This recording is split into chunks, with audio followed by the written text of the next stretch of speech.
You gave me clearance to go. You are fighting now. Let me turn back. The Navy. Motor tanker Sanmar Herald. It took less than 24 hours for the strait to go from completely open to shut again. And since then, so much has happened. They attacked the world's oil tankers. More than 400 ships were hit. The United States Navy launched its largest convoy mission since World War II.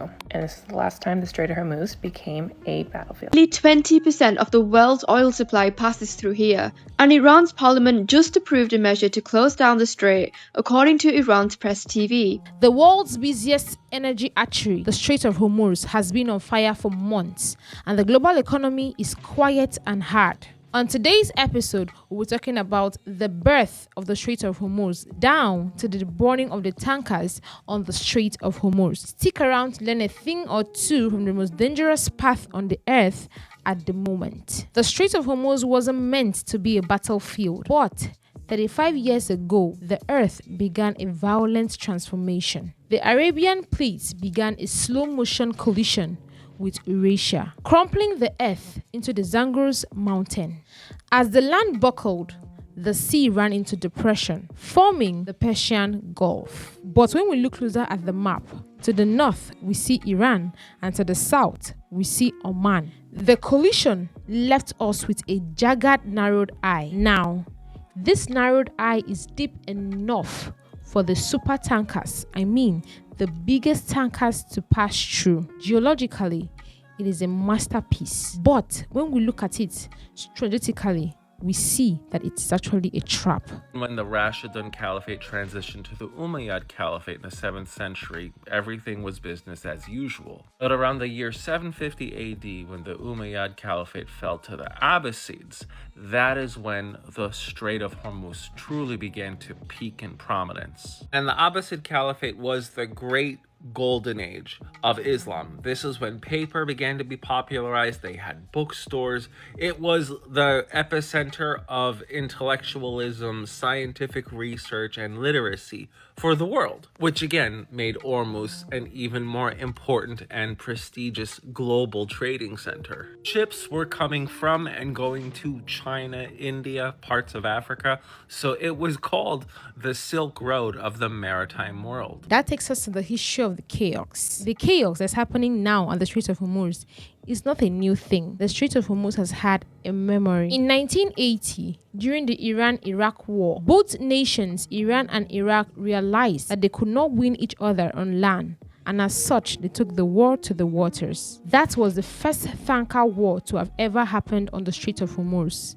Iraq attacked Iranian ships, while Iran retaliated by mining the Strait of Hormuz. The US Navy intervened in 1988 with the Operation Praying Mantis. In just one day, they crushed half of Iranian fleets after the US Navy hit a mine. And for 40 years, that day served as a warning. But as the 21st century progressed, the warnings started fading, one after the other. Every decade, the tension reduced lighter, waiting for a spark to fuel the war. Fast forward to today, 2026, the US and Israel airstrikes the Iranian military. Now, the question is, what really caused this war? The fuse was lit on February 28, 2026. The following month has been an escalation of the war, leading to global crisis. Meanwhile, the US and Israel's airstrike targeted the military zones in Iran and also their nuclear infrastructure. Iran's response was immediate, but not in line to what the US were expecting. They didn't try to fight the US Navy ship for ship. Instead, they weaponized the geography. First thing they did was they deployed thousands of smart mines, swarms of fast attack drones, and GPS jamming technology. They turned a 21-mile gap into a graveyard for insurance policy. They made the law and they enforced it that no ship passes through the Strait of Hormuz without their permission. And that permission comes with a price. That means they have put underground mines in the water, and if you don't go to them for directions, you should just be ready for an explosion in your tanker. For a moment, the world thought that the war was over and that the Strait of Hormuz has been opened fully. And that's because on the 17th of April, high-level representatives from the US and the Iran government had a meeting, an emergency 2-day meeting. Now, following the negotiations, the Iranian Foreign Ministry spokesman, Nasser Kanani, officially announced that the Strait of Hormuz will be opened on the 18th of April 2026 and that to be open for international trade. They tagged it a gesture of regional stability with the Iranians. They believed that their tankers will be spared just because they've been doing business for years. But they were wrong, because on April 20th, 2026, 2 tankers that came from India that was going through the Strait of Hormuz were bombed. This wasn't just a mistake, it was a message. You gave me clearance to go. You are fighting now. Let me turn back. Sepa Navy, motor tanker Sanmar Herald, Sepa Navy. You gave me clearance. You gave me clearance to go. Sepa Navy. This is motor tanker Sanmar Herald. You gave me clearance to go. My name second on your list. You gave me clearance to go. You are fighting now. Let me turn back. Now, if you listen to that voice recording and you hear the sound of a broken promise, he was being told that the Strait of Hormuz was open and that he could go, that he was second on the list, but as he crossed it, he was bombed. That is a very clear message from the Iranians to the other parts of the world that the Strait of Hormuz is still blocked by them.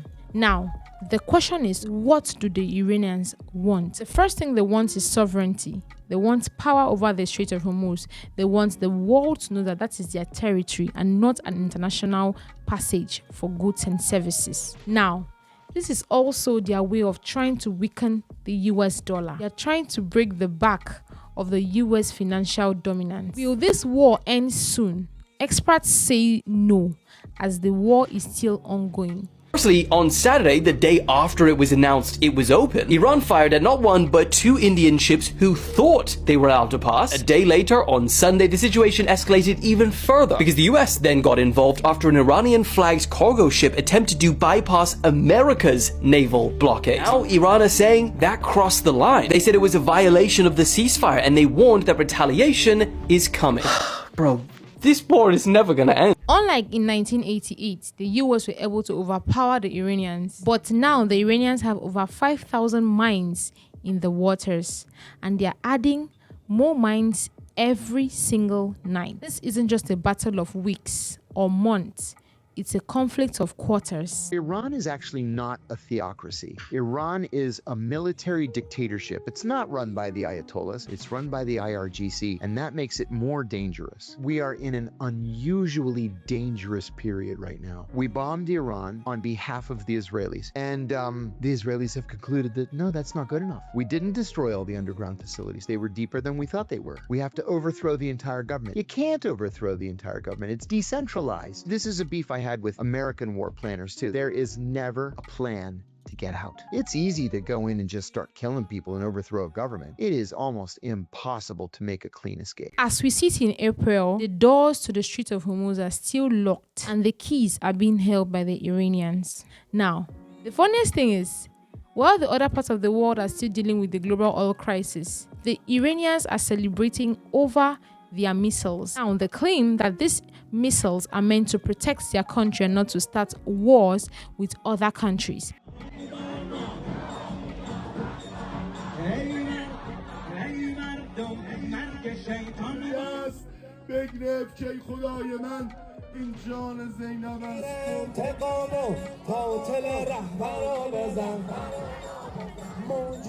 Now, most of the world's resources are being blocked at the Strait of Hormuz, and the world is left in a dilemma. Meanwhile, Iran is still trying to fight for sovereignty. So if the price of fuel or the price of food is expensive in your country, just remember that the Strait of Hormuz is still blocked at the moment. Do well to like, do well to share, and don't forget to subscribe to our YouTube channel for more finance content like this. Until next time, bye for now.